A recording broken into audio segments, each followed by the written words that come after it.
What's up, everybody? Welcome back to another edition of Sit Down Saturday. There's been a lot of little things popping up over the place recently, news-wise. Not major things, just a little thing here and there that I feel like it's time to compile and sort of have an open conversation about and sort of get all of them in one bag. If I wanted to, I could probably stretch all of them how to make 4 separate videos or whatever, but it's just not worth it. There's not that much meat on those bones, so to speak, so we're just going to kind of do one, wrap it all up, and move on to some other kind of bigger conversations and comparisons. Emphasis on bigger comparisons. Anyway, we're going to talk about the Unicron packaging stuff with the changes from promotional pictures. We're going to talk about the X-Transbots Cup briefly. We're going to talk about the Make Toys Coneheads. And we're going to talk about the Super7 Ultimates and something that I find fascinating about that. But first, we got to do a little bit of housekeeping, not a whole lot. So last week on the kind of market production process and stuff, I had a couple people hit me up with some interesting input in terms of manufacturing and stuff. Some of them are actually in the business, so we might be doing some interviews on here and sort of get that out, which I think would be pretty cool. I think you guys would be interested in that. So shout out to them. And as far as the numbers go, like I breezed through the comments. It seems like everybody's kind of feeling mostly the same way, that it's probably in that pocket. We had a couple confirmations in the comments, which was interesting, so that was cool. Who knows, man? That's what my research has shown me. But I have no concrete evidence for it, just what it has yielded thus far. The Chrome Dome Rewind. Somebody said in the comments that the hand holding thing, which I really harped on, that MMC is going to be repackaging that with another figure, and you can also get it separately to fix it. It was an oversight on their part, so good on them. Also, apparently, Chrome Dome has an ab crunch that I missed because it has to, do a little bit of work in order to get to it, and yeah, I missed it. So it's there. That's cool. I already thought it was well articulated anyway, so I don't have to do too much of a cleanup in aisle 7, as it were, but it's nice to know that it's even more stuff there. We do have to have an IDW contemporary collection conversation. That does need to happen. I'm aware of it. It's on my back burner. And then, of course, there was the Hot Rod, the Studio Series. And I read through those comments briefly. I reached out to Patreon and I was like, look, man, before I go in, should I have a drink or something first before I start reading these comments? And they posted a whole bunch of stuff in the Patreon. Like, I should probably just do something reading those comments because it was hysterical. But, there's a lot of people on there saying, like, talking about the price point. Like, I know it's more expensive. I thought I mentioned that. Maybe I didn't. But I'm okay with it being $30. I think that I'd rather pay a little bit more for a little bit more. Like I'm willing to put my money where my mouth is. I want a better product. I'm willing to pay for it. That simple. I've actually I predicted this a long time ago, but that's neither here nor there. I'm crazy till I'm right. I get it. And then there was people saying that I don't understand what a mini masterpiece is and all that kind of stuff. And look, I do understand. I know what a masterpiece is. I know more about masterpiece than I know about this, and I can tell you that they're just not the same. It doesn't mean it's bad. It just means call the right thing the right thing. Call it what it is, which is a great figure that should be operating as their standard. But that isn't a masterpiece in the same way that a Black Series isn't a Hot Toy. Like, it's not the same. It doesn't mean that the Black Series isn't great and Hot Toy's not great. They're just great in different weight classes. Let's be real. We just throw words around without ever thinking about the meaning of them. Let's start thinking about the meaning of what we say. We're going to get to that in a bit with Unicron. And lastly, you guys probably saw there was no Force Friday this week. Force Friday is not going to be weekly anymore. It'll kind of just be there when I got something to say about it. This Gina Carano stuff did happen. I am going to talk about it on Nerd Rage this week, but I didn't feel like making a Force Friday about that topic. When I started Force Friday, I started it because there was so much negativity in Star Wars. And I wanted to combat that a bit, and I wanted to introduce some positivity. With The Mandalorian's success, mainstream success, it's kind of changed the temperature and the climate of how people feel about Star Wars. So, I don't really feel like I have to fight that battle anymore. So, if I got something to say, I'll do it. I'm keeping the thumbnail in the tuck, but if I don't have anything to say, I'm not going to kind of go out of my way to make one.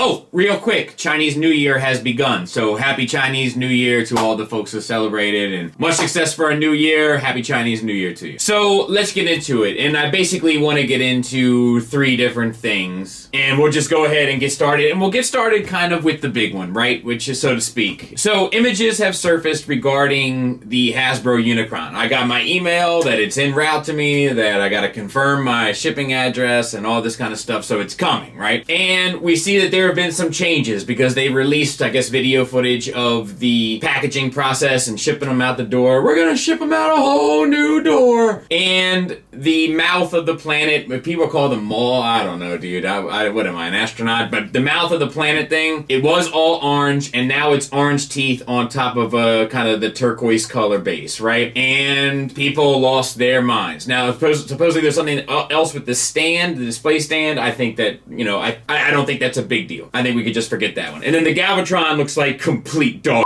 right? Like, it just looks terrible. It's not at all accurate to what we got. Like, it's just way off. It just looks like junk and garbage and trash. So that one I kind of feel like is honestly the most kind of real gripe about the thing. Here's the thing about them all. If people are saying, well, now it doesn't look as good, I would agree. I think that the all orange would have been a better way to go. It's also what they showed you was coming. So I think it would have been the better way to go. Now, if you're in this game, then you know that product images sometimes vary from prototype images. Actually, oftentimes they vary from prototype images. If you're a Hot Toys collector, you know this to be true, and I know you feel my pain. This is not uncommon, right? We don't know why those choices were made, but apparently those choices were made. Now, I can go into all sorts of speculation regarding this Unicron and whether or not it actually got properly fundraised, and I don't think it did. I think there's a lot of smoke and mirrors behind this in order to kind of get it going. So I agree with all that. I got my tinfoil hat on for all that. For the color of the mouth of the planet, I'm like, man, bummer. And then I just move on with my day. But I have noticed people tearing it apart, all sorts of upset, and that to me is kind of a bigger issue and something to talk about kind of at more detail. I think anytime anything is of heavy value, right, and I mean that in the sense of it's expensive, right, just plain and simple, it's expensive. It's expensive for the common Joe. It's expensive for people that are kind of even in the game. $500, $600, like, that's big money now for me. Like, you're talking about a quarter scale statue, and I gotta use that money for a Hasbro product. I can tell you it doesn't feel good. And I don't have all the money in the world. I'm just saying for me, because I collect high-end collectibles, so I'm used to seeing big price tags. And that one was shocking even to me. The way that it was rolled out, the way that they used certain online distributors, etc., I have no doubt that this thing had all sorts of drama surrounding it. And that if you were able to peel back the curtain and get a look into the business, that you would find some unsavory things. Now, with that being said, I also think that we got to get into the practice of, if you're getting ready to just tear something apart, you got to tell me whether or not you bought it. That's my rule. That's my new rule now. Because I've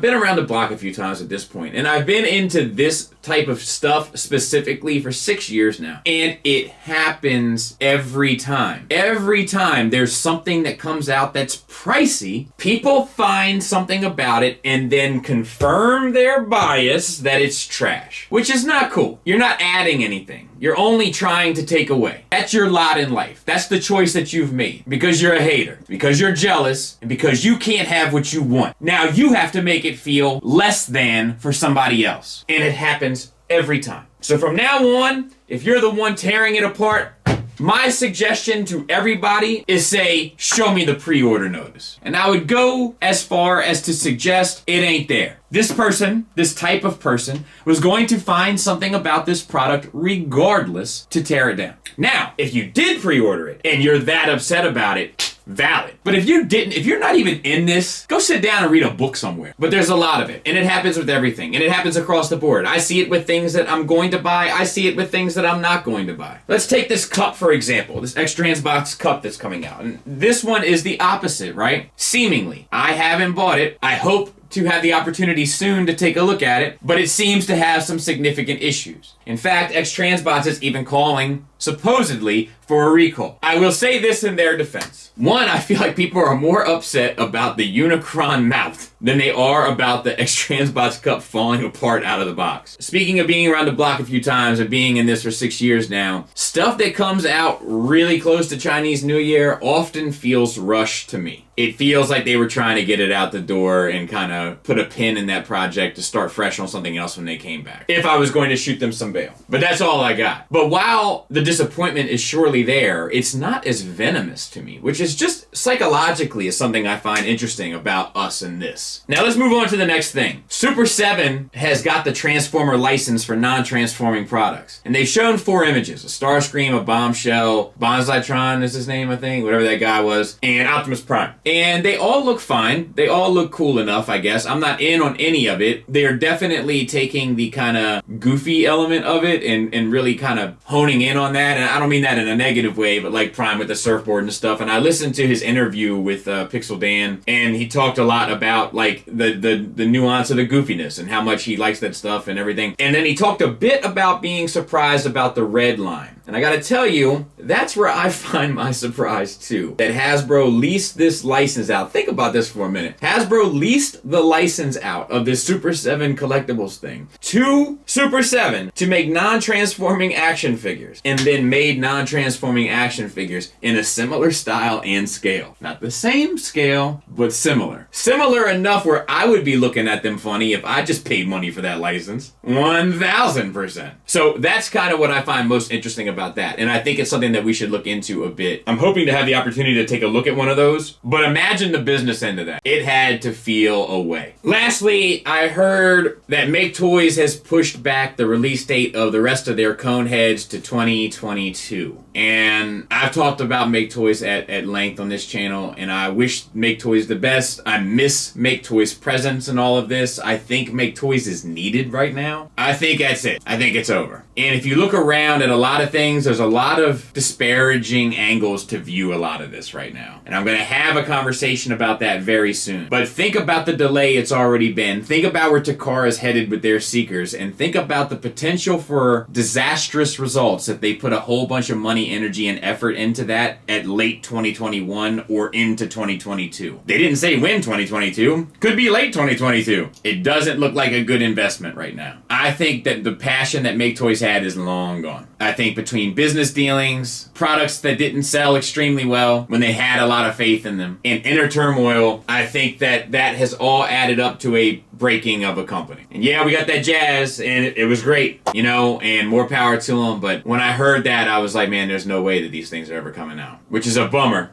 And I still want those headmasters. So yeah, I think that covers just about everything. Like I said, just a lot of little topics that I didn't feel like warranted their own episode, but I wanted to talk about. I will be reviewing the Unicron. I will reserve judgment until I look at it. If you hate it and you bought it, which I haven't met that person yet that hates the pictures and they bought it, the good news is it's going for like $2,000 on eBay. So get your money. And to the people that didn't buy it and now are trying to make themselves feel better, we still feel fine. And look at that Super 7. Watch it closely. Watch how the cookie crumbles between the red line and them. I don't think this is a match made in heaven by any stretch, and I imagine that this is going to go left very quickly. It has all of the right ingredients for resentment. Me personally. Anyway, looking at it from the outside, I would be furious if I was them. And the red line isn't even good. You know what I mean? Like, it'd be different if it was like, well, at least they knocked it out of the park, but like, it's not good, and they just stepped on Super 7. It's rough, buddy. Anyway, that's it. I'll be back next week with a versus that I think you might be interested in. Thanks for listening. Thanks for watching. Till next time, take care.